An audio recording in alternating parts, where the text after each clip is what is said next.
So frequency is the number of times per second a signal repeats, and is the reciprocal of period. F equals 1 over capital T. You use this all the time. So your birthday is once a year. So it can't be directly represented if it's hertz, because hertz is a frequency unit, and it's once per second. Once per second. In electronics, in the signal that we are going to deal with, is going to be in the range of million times per second. That is million hertz, m hertz, or thousands of times per second. So that's going to be very fast signal. So 1 over t. T is the period of the whole. Okay. Right. Of the whole waveform. So periodic digital waveforms. Here we got several examples. We have to look at the pattern to see what is the repeated pattern. So for the first one is in millisecond here, millisecond. So for each time step, so the time interval is 1 millisecond.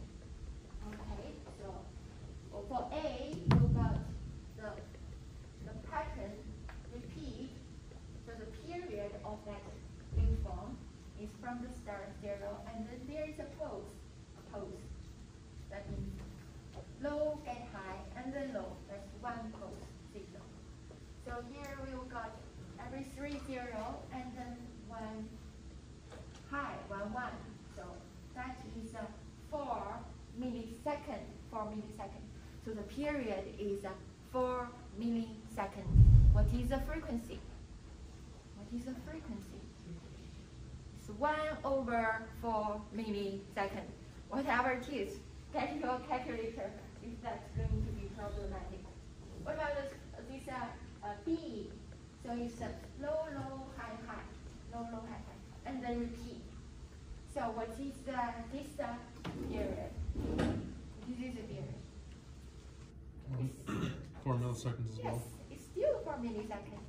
So this pattern is a different pattern. So the difference being it's got a different. So we will say it's got a different pattern. But we also know that how to call this. So the duty cycle is coming. So how to call it is related to the duty cycle. Okay. So another example here. Waveform 3 is also it's got the same sampling frequency and the same period, but it has different pattern. Aperiodic digital waveform means there is no pattern for you to recognize. There is no pattern in this waveform, high and low. It's aperiodic, random, high and low. So you can spot the pattern like these 3 examples. There is no repeated patterns there. It's aperiodic.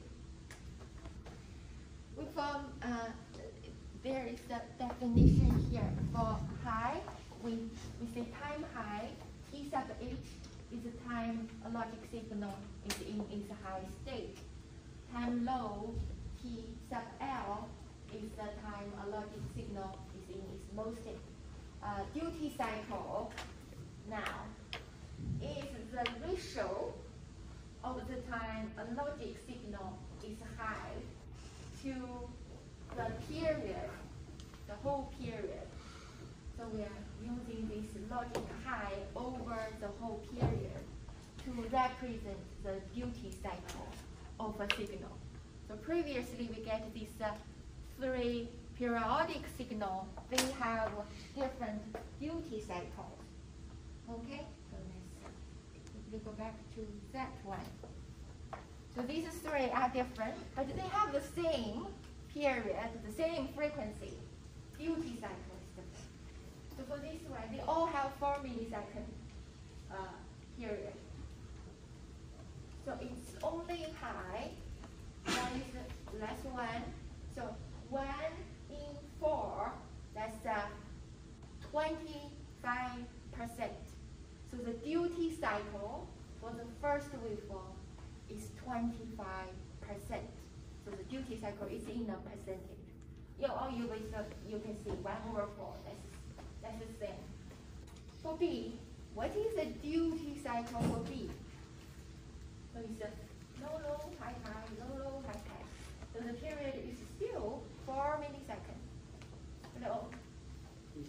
Yes, very good. So duty cycle 2, the full 2 milliseconds. Okay, to be precise, the whole period is 4. So 2/4, 50%. 50%. So what about 3? Oh, this high, high, high, low. Okay, 3 high over the 4 millisecond period. Yes. So 3/4 is 75%. So that's the duty cycle. So these 3 waveforms, they have different duty cycles, but they have the same period and the same frequency as well. Okay, so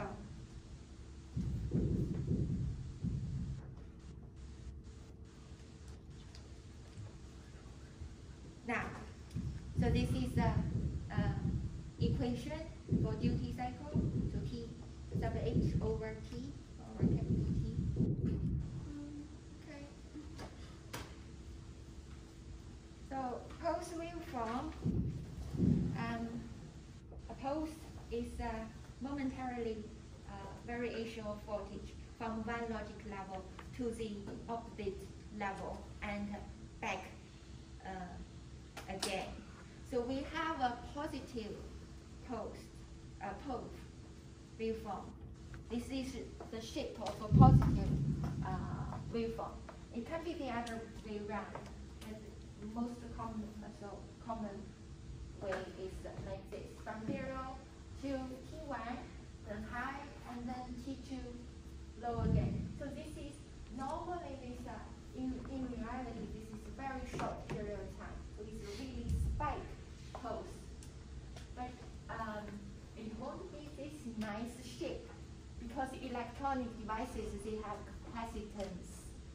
So to charge it, to discharge it takes time. So this is more like what you are going to get. Even for clock signal, the fastest signal in the system normally is the clock signal. It's almost always the clock signal. Clocks very fast, so high down, high low, very fast clock.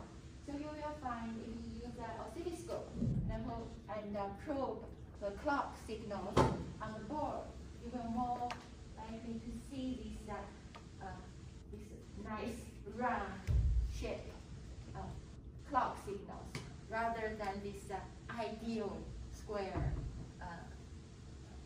wave.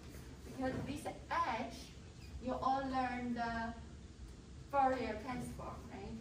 So this sharp edge doesn't really occur or exist in real world.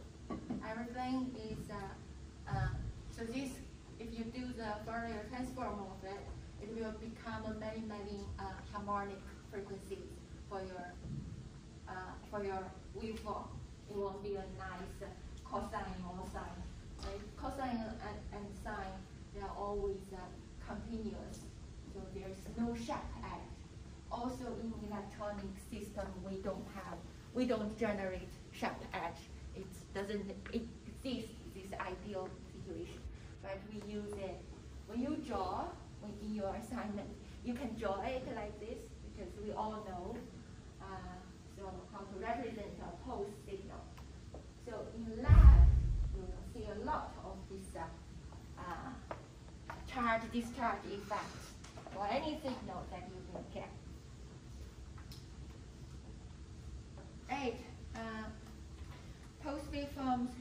characteristics. So this is how we define the rising, the falling edges of the transition. So rising edge is from low to high. Falling edge is from high to low. So pretty straightforward. Okay, this leading edge is the earliest transition, and the trailing edge is the latest transition.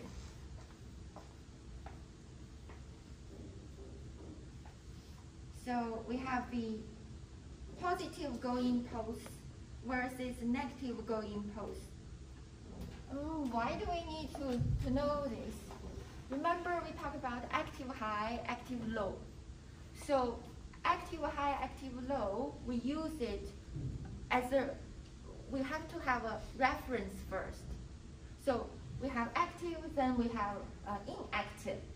So inactive signal means they are at their default. So default, when you're not driving a signal, by default is low. Then if you want to drive that signal high, then that is active high. In circuit, it doesn't always, it's not always defined like this. So what is the active low signal? So by default, this signal is always high. We can see it's pulled up to the power. So it's by default, it's just connected to the power. It's high. But it's inactive. That means it doesn't do anything. So only when this signal is driven low, it means now it's turned on or it is active. So it's going to affect the logic in the circuit. So that's why we have this positive and negative going pulses. Okay, so post-bit, T sub W is the time from 50% of the leading edge to the 50% point of the trailing edge. So that's the post-bit of the post waveform. The rise time is the time from 10% to 90% amplitude of the rising edge. Fall time is the time from 90% to 10% amplitude of the falling edge. Why do we need to know this? And so it's actually not directly related to the logic we are going to learn in chapter 2. It is more related to the electronic circuit itself, the performance. So how do we know the device, the board, is a good board, meet our timing requirements? So how do we know that this board is going to run as fast as we want for our project? So these are the parameters we will see in the data sheet of a device. So when the clock is clocking, the rising edge and the falling edge are defined by the device, by the performance of the electronic device. So we know whether it can go that fast. If its fall time and rise time is too long, we won't be able to clock this device very fast. So that is more related to the parameters of the electronic device themselves. Okay, so this is a graph of the post-bit waveform timing. So it shows us it's asymmetrical. So the rising of the post is slower than the falling of it. So, but it's defined, T sub R is defined from 10% to 90%, and TF is defined by the 90% down to 10%. So this post-bit is 50% to 50%. So this is the post-bit. Okay, so when we design digital electronics, these are all going to be in some equations that you are going to see in the data sheet. Because so let's say we are going to use clock data, the analog continuous data. We are going to take samples every second or every millisecond. So we have to make sure that the data is steady at that time point. And then next time point, the new data is available, is steady. So we have to have the timing, correct timing when we clock the data. That's why we learn all these concepts. So it's useful, it's useful. It's simple concepts, and it's going to be useful in our circuit design. Right, that is the end of chapter 1.